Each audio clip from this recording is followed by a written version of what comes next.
नमस्कार, आज हम पढ़ेंगे विसर्ग संधि। देखो, जहां गुण संधि का नियम नहीं लगे वहां विसर्ग संधि होगी। देखो, गुण संधि का नियम क्या था बेटा? एक मात्रा। क्या है? एक मात्रा। एक मात्रा किससे बनती है? अ और ई से बनती है ना? और बनती है अ और उ से। अ और ई से बनेगी तो एक मात्रा ये वाले ए बनेगा, है ना? यानी कि ए बनेगा ये, और ये से बनेगा ओ। क्या बनेगा? ओ, है ना? अब देखो, जहां अगर ये नियम, अगर यहाँ पे मतलब एक मात्रा आ रही है वहां अगर ये नियम नहीं बन रहा हो तो संधि कौन सी हो जाएगी वहां पर? विसर्ग। अब देखो, मेरे को आप अच्छे से समझाता हूँ मैं आपको। देखो, गुण संधि में एक मात्रा लगती है। अब मैंने यहाँ पे लिख दिया आपके तेजोमय, है ना? तेजोमय। और इसमें ओ आ रहा है, एक मात्रा लग रही है ना? ओ किससे बनता है? अ और उससे, है ना? अब मेरे को अ और उससे तोड़ता हूं मैं ना, तो तेज धन उमय। क्या उमय शब्द होता है क्या? नहीं होता है ना? क्या पे गुण संधि लग रही है क्या? अ और उ का नियम लग रहा है क्या? नहीं लग रहा है ना? तो इसमें ऑटोमेटिक संधि कौन सी हो जाएगी? विसर्ग। अब विसर्ग संधि कैसे होगी? देखो, देखो अभी विसर्ग संधि लिखी यहाँ पे ना, विसर्ग किस लिखी? देखो, तेज है धनमय, ये संधि। हाँ, तो तेजोमय क्या बन जाएगा? तेजोमय, है ना? तेजय धनमय। अब जहां गुण संधि का नियम नहीं लग रहा हो तो ऑटोमेटिक कौन सी संधि आ जाएगी? विसर्ग संधि आ जाएगी। समझ गए? है ना? लग रहा है तो गुण संधि है ना? अब यहाँ पे उमय, अब उमय शब्द नहीं है ना, विलिट शब्द होना चाहिए। मैंने क्या कहा? दो मात्रा लाएंगे, अब ये हेलन ये हैन ये देखो, नहीं होता तो ये वैलिड शब्द हो। हाँ, अब यहाँ पे है ना, अब यहाँ पे विलिट शब्द नहीं है, यहाँ पे ये विलिट शब्द होना चाहिए यहाँ पे, इसलिए तेजयतनमय होगा। समझ गए आप? है ना? इसमें लिख दूं रजोगुण, है ना? अब देखो, ओ किससे बनता है? और उ से बनता है। मैं लिख दूं रज धन उगुण। उगुण शब्द होता है क्या बेटा? नहीं होता है ना? तो क्या बन जाएगा? रजय धन गुण। समझ गए? विसर्ग संधि हो गई। समझ में आया? तो ये नियम है कि भाई जहां गुण संधि का नियम नहीं लग रहा हो वहां विसर्ग संधि होती है फिर बाद में, है ना? ठीक है, कर लो क्या आप इसे? अगला नियम देखो, विसर्ग का रय में बदलना, है ना? अगला क्या है? विसर्ग का रय में बदलना।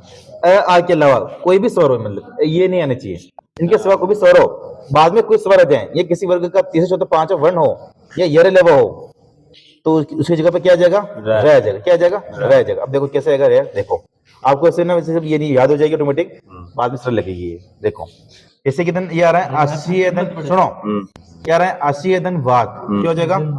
आशीर्वाद। क्या हो जाएगा? आशीर्वाद आशीर्वाद, है ना? तो ये बाद में अगर विसर्ग के बाद में अगर वह आ जाए तो किसकी एंट्री होती है? रह की। किसकी होती है? रे की, आधे रे की, तो ऊपर रह गया आशीर्वाद। समझ गए? देखो, आयुर्धन वेद, अब विसर्ग ये स्वर के बाद में अगर वह आ जाए तो किसके अंदर रह की? तो आयुर्वेद। ठीक है, आगे देखो, अगला नियम देखो कि विसर्ग के बाद में अगर र आ जाए तो विसर्ग तो का लोप हो जाता है ना? और पहले वर्ण की मात्रा बड़ी हो जाती है। जैसे देखो, नियदन रोग, विसर्ग के बाद में रह गया, विसर्ग में क्या रह गया? तब जो ये मात्रा होगी ना, ये बड़ी हो जाएगी, जब मात्रा बड़ी हो जाती है ना, तो निरोग। समझ गए? विसर्ग के बाद में अगर रह आ जाए तो मात्रा बड़ी हो जाएगी, नीरस। समझ गए? मिलने पर बड़ी हो जाएगी। समझ गए? समझ गए आप? है ना? अगला नियम देखो, विसर्ग का समय बदलना।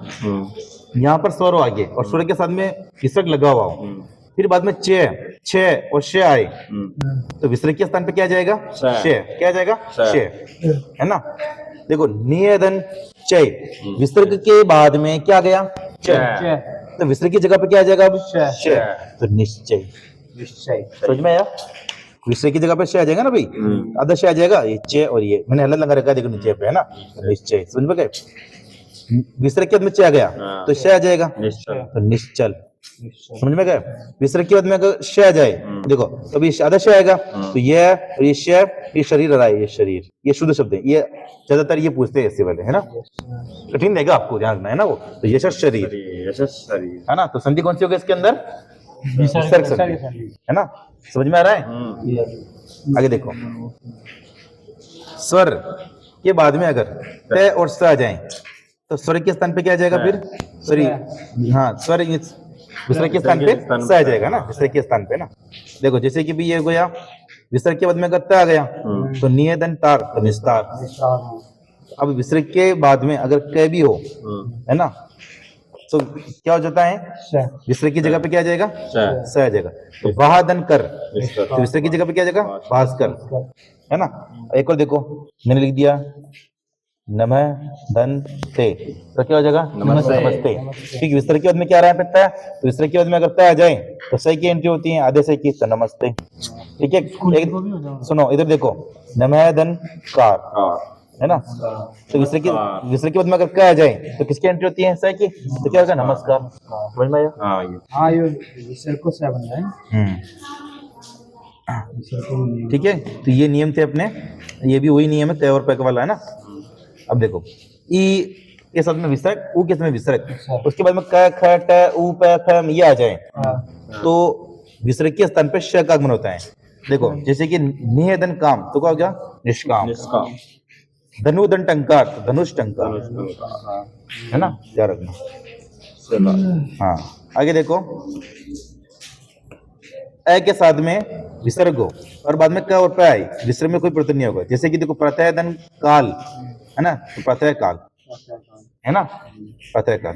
ठीक, विसर्ग के बाद में अगर क और प आए, और विसर्ग किसके साथ में होना चाहिए, अ के साथ, तो तय में अ जुड़ा हुआ है तो प्रत्यय धन काल, समझ गए। यहाँ पे विसर्ग के बाद में ई और ए आ जाए तो विसर्ग का लोप हो जाता है, जैसे कि अतः धन एव, तो अतएव, है ना। ये तो आप डायरेक्ट कर लेना, ये ज्यादा पूछते नहीं है ना, ये 2-3 शब्द हैं जो डायरेक्ट कर लो, ये क्योंकि ये नियम ज्यादा शब्दों में नहीं है ना। ये प्रोड एक, ये क्या है, अपवाद है, क्या है, अपवाद। मतलब कैसे, देखो ये प्रेम में क्या रहा है, क्या रहा है, फिर बाद में क्या रहा है, ऊ, है ना। अ और ऊ मिलके क्या बनता है, एक मात्रा वाला ओ बनता है, लेकिन यहाँ पे 2 मात्रा बन रही है, तो ये क्या है, अपवाद, क्या है, अपवाद है, तो सही है पर अपवाद है, क्या है, अपवाद है। समझ में आया? तो ये थी आपकी विसर्ग संधि और यहाँ आपकी संधि खत्म होती है। ठीक है, आई होप आपको समझ में आया होगा। मिलते हैं नेक्स्ट वीडियो में। जय हिंद, जय भारत।